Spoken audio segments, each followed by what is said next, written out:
So today I'm going to see what happens if you only do upgrades in one department to see what would happen to the car. Will it give us the fastest car on the grid or make it just plain weird to drive? So firstly, it's about building the team. Now I wanted to go for a Paul Peacock team, but seeing that the last four letters in my name is not allowed on the game, I had to go something different and I decided to go for an American team called the Droff Motor Company, and if you probably know backwards, it is the Ford Motor Company, which is going to be our team for this experiment. We're going with the Red Bull engines, and our driver is going to be, of course, the conspiracy theorist Jacques Villeneuve,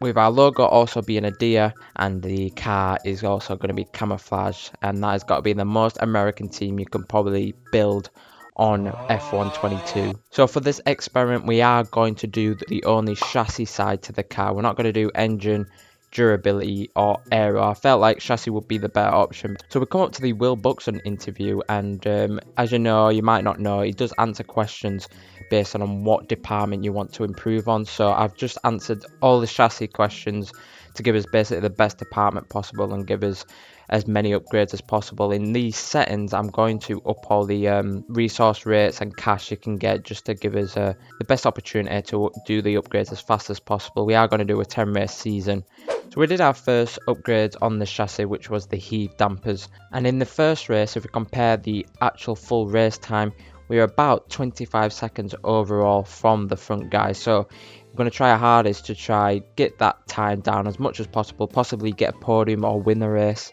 maybe by this season or next season, or we might even fall even further back to the grid. But I guess on chassis based tracks, I think our car will be very fast, probably around Hungary and Monaco.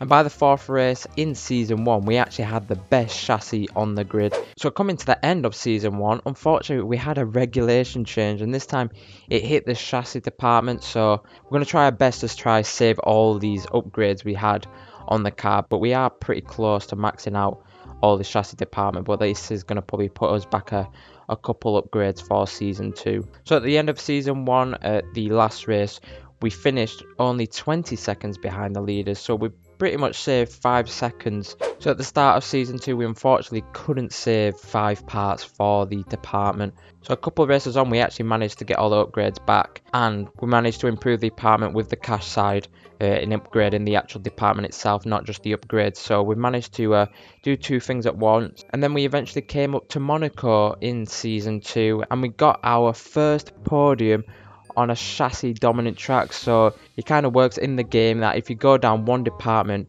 certain tracks will favour your style of car. And as we come to the halfway point in season 2, we've finished all upgrades in the department, so we are pretty much well far ahead. I'll show you the comparison charts. We eventually got to Hungary and I decided to take the car out in FP1 just to see how it felt, just having no upgrades on the aero or the engine side and just having only the chassis side, just to see how the car felt. And it actually felt really good. The car felt really smooth, it felt light, especially over curbs. The car felt amazing. It didn't feel like it was going to spin out or anything. However, there was for some reason constant lockups. You couldn't do the full max brake, you only had to slightly press it.